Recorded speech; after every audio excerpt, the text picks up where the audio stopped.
memiliki hati-hati kita. Dan siapakah yang boleh mengawal hati dan perasaan kita? Siapa yang boleh mengawal hati dan perasaan kita? Hakikat sebenarnya Allah SWT, tetapi pada zahiriat, pada asbab dia, iaitu diri kita sendiri. Diri kita sendiri yang mengawal perasaan dan hati kita.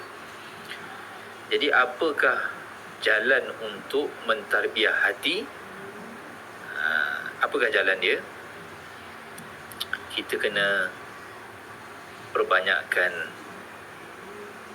percakapan-percakapan yang baik. Sebab apa? Ada 4 perkara, 4 panca indera yang boleh membetulkan hati. Hati ni dia ibarat raja kepada seluruh anggota badan kita. Allah, terima kasih Senggam Amin, terima kasih banyak, jazakallah khair. Moga Allah SWT berikan rezeki yang mulia kepada Tuan Senggam Amin. Okey, hati kita ni adalah ibarat raja kepada seluruh panca indera yang lain, anggota-anggota kita yang lain, mata, telinga, kaki, tangan. Dia raja. Raja ni maksudnya dia ada rakyat jelata. Rakyat jelata dia apa? Inilah anggota tangan ni. Anggota badan kita. Telinga, mulut, mata, kita punya kaki. Ini semua adalah rakyat jelata kita. Jadi nak betulkan rakyat-rakyat kita ni, anggota badan kita ni, kita kena betulkan raja. Siapakah raja pada anggota badan kita? Iaitu hati. Nabi SAW bersabda, dalam diri manusia ada seketul daging. Sekiranya daging ini baik, maka seluruh anggota badan dia akan jadi baik. Sekiranya daging ini rosak, maka seluruh anggota badan dia akan rosak. Apakah daging itu? Itulah hati, iaitu jantung kita, kalbu kita. Jadi soalan itu dah kepada rumah tangga, tapi ini saya sentuh kepada diri kita sendiri. Dan kita semua berhajat untuk memperbaiki diri kita sendiri, terutamanya iman kita, hati kita. Kita kena perbetulkan iman kita.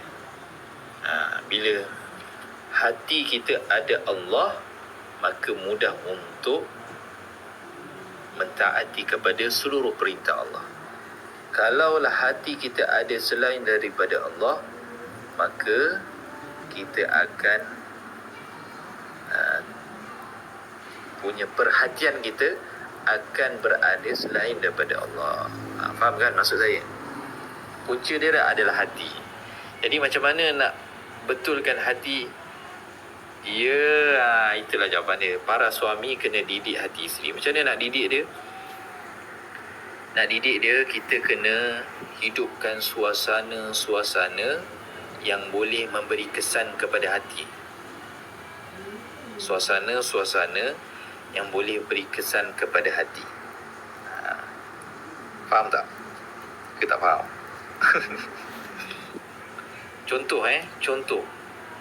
Contoh kalaulah suasana, betul tak?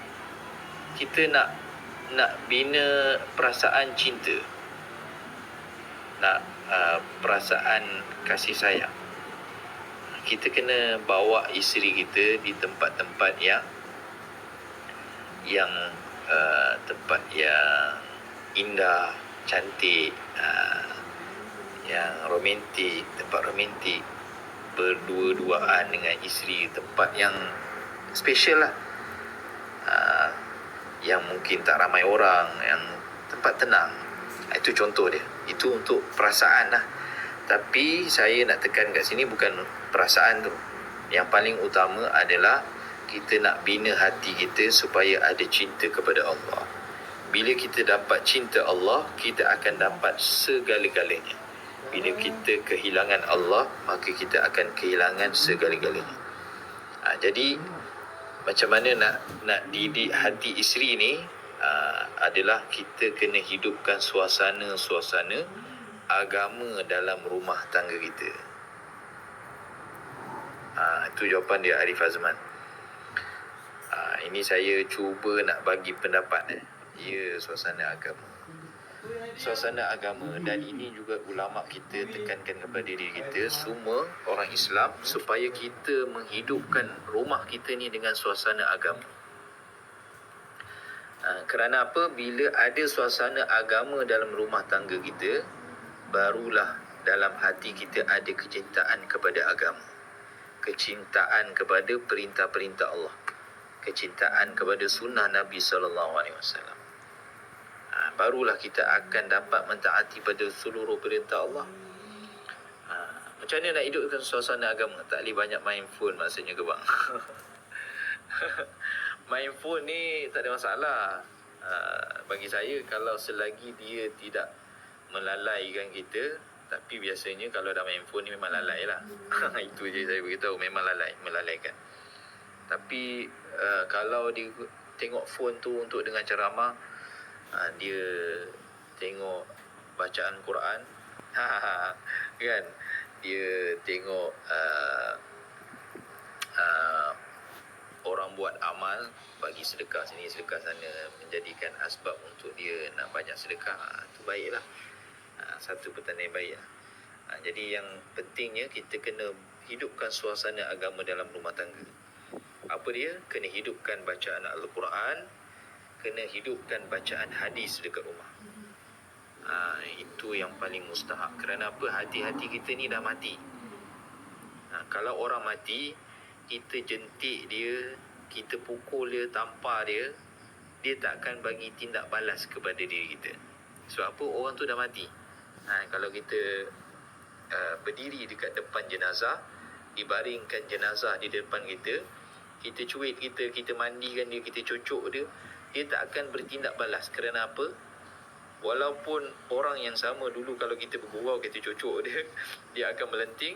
Terima kasih Singgah Mamin. Akbar. Dia akan melenting, tapi jenazah yang sama, orang yang sama, tetapi dah arwah dah. Dia tak memberi tindak balas kepada kita. Kerana apa? Kerana roh dia telah tercabut pada jasad dia. Maka ini orang mati. Orang mati ni tidak boleh memberikan kesan kepada orang hidup. Jadi begitulah orang hati, orang yang mempunyai hati yang mati, dia langsung tidak memberikan kesan kepada diri dia sendiri. Jadi suasana agama ni kita kena hidupkan dekat rumah tangga kita, dekat dalam rumah kita. Khususnya kalau ada anak-anak, lagi penting lah untuk kita hidupkan suasana agama. Kita kena buat bacaan hadis dekat rumah. Bacalah setiap hari sekurang-kurangnya 2-3 hadis. Ambil masa 5 minit, 10 minit untuk kita baca hadis. Kita baca hadis setiap malam. Supaya apa? Kita dapat hidupkan suasana agama dalam rumah tangga kita.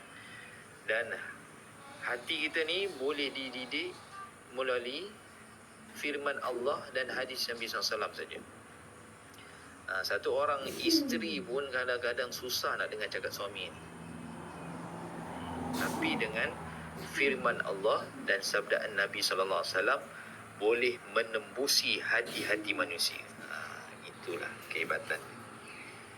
Terima kasih Tuan Ashraf. Allah Akbar. Saya keluar dulu. Tua-tua ni tak boleh berjaga sangat. Ya, terima kasih Tengku Mi. Ini tak boleh berjaga sangat. Betul lah. Saya pun dah tua.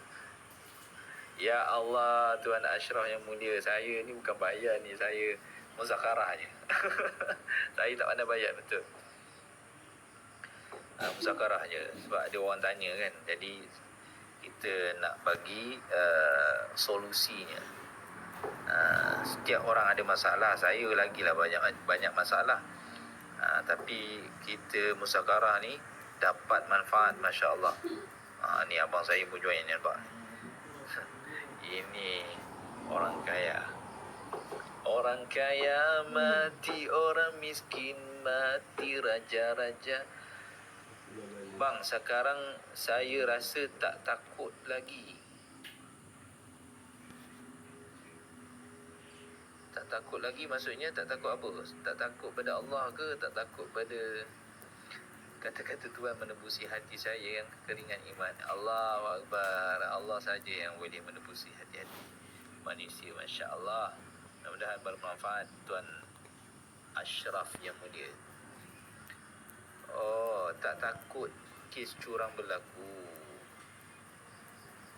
Faham. Sebab apa tak takut? Sebab dah tahu puncanya. Jadi puncanya bila hati tidak ada takut kepada Allah, maka kita boleh buat apa saja yang kita nak. Tapi bila hati kita ada ketakutan kepada Allah, maka kita akan menjaga setiap perintah Allah. Kita akan menjaga daripada melakukan larangan-larangan Allah. Jadi sebab itu kita kena usahakan atas hati. Nak usaha atas hati manusia ni bukan mudah. Sebab itulah kita kena hidupkan suasana rumah kita dengan suasana agama. Ya, Arif Azman InsyaAllah lah, saya doakan mudah-mudahan Arif Azman dikurniakan isteri yang salihah. Amin. Dapat mentaati seluruh perintah Allah. Yang paling mustahak sekali bangun malam. Bangun malam. Susah nak bangun malam ni. Bangun malam 2/3 malam ni sangat susah. Mujahadah untuk kita bangun, untuk kita merayu berdoa pada Allah Ta'ala, untuk Allah perkenankan doa kita. Walhal dalam hadis bagi Nabi SAW beritahu, orang yang bangun malam 2/3 malam, dia mintalah apa-apa sahaja hajat dia, nescaya Allah SWT akan perkenankan. Jadi kalau kita ada masalah, kita bangun 2/3 malam, sembahyang tahajud, berdoa pada Allah Ta'ala, minta kepada Allah supaya Allah selesaikan masalah kita, Allah pasti akan selesaikan. Doa ni kena faham, doa ni pasti Allah akan kabulkan. Cumanya ada 3. Sama ada Allah SWT kabulkan pada ketika itu, ataupun Allah kabulkan tapi dilewatkan, ataupun juga Allah kabulkan tapi bukan dekat dunia, tetapi Allah simpan doa itu dan dikabulkan dekat akhirat. Allahu Akbar. Jadi tak rugi orang yang berdoa pada Allah SWT. Udu'u ila Allahu Akbar. Terima kasih Tuan Ashraf, tak berhenti-henti bagi gift. Terima kasih, jazakallah khair. Dan apa tadi saya kata, orang yang Allah dapat love, inilah trader.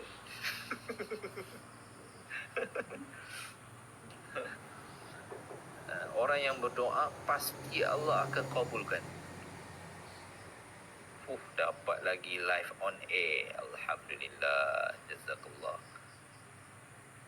Pasti Allah akan kabulkan. Jadi rugi orang yang tak berdoa ni. Jadi ada kesempatan waktu-waktu yang mustajab, kita doalah pada Allah. Sebab itu dalam khutbah Jumaat, di antara khutbah tu, itu adalah doa mustajab. Kita ambillah peluang untuk kita doa kepada Allah. Apa saja hajat kita atau masalah kita, kita doa pada Allah. Ya Allah, kau selesaikanlah masalah aku, ya Allah. Apa lagi yang waktu mustajab? Waktu ketika iqamat, sebelum kita nak tunaikan solat fardu. Doa mustajab. Waktu-waktu dia adalah waktu sebelum maghrib. Sebab tu kalau biasanya usaha dakwah tabligh ni, waktu ziarah, selepas balik daripada ziarah tu, dia panggil gash kan, balik pada ziarah tu, semua orang akan doa. Kerana apa? Itu adalah doa-doa yang sangat mustajab. Dan lagi doa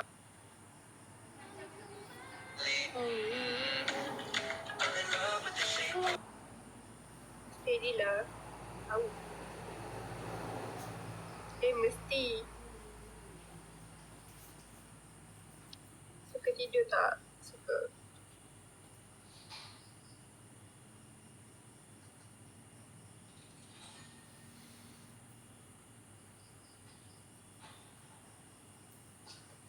Jangan macam macam tu Amir.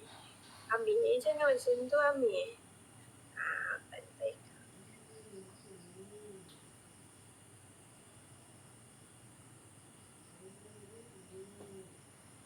Jodoh ke bukan?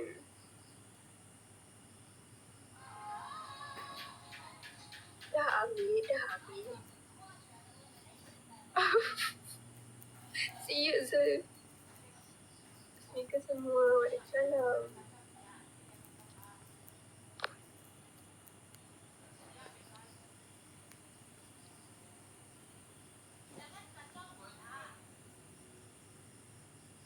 Sekiranya tak adalah cantik anak orang tapi belum mampu. Belum mampu apa?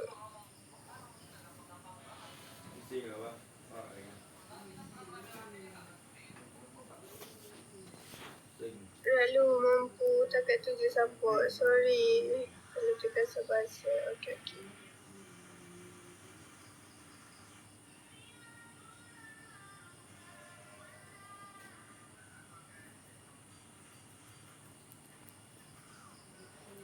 Ngigau belum mampu untuk memiliki.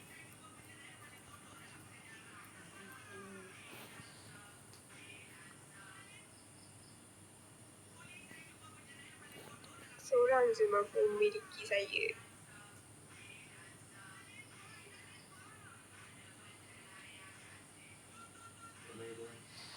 Akak ya.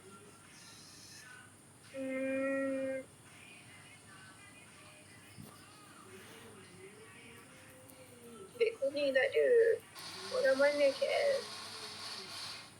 Kecewa siapakah?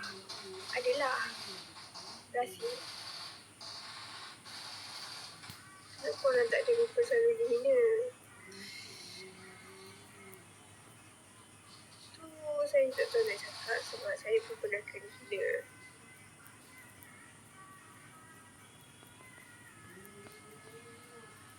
KL kat mana? Dekat bangsa. Untunglah. Apa untung?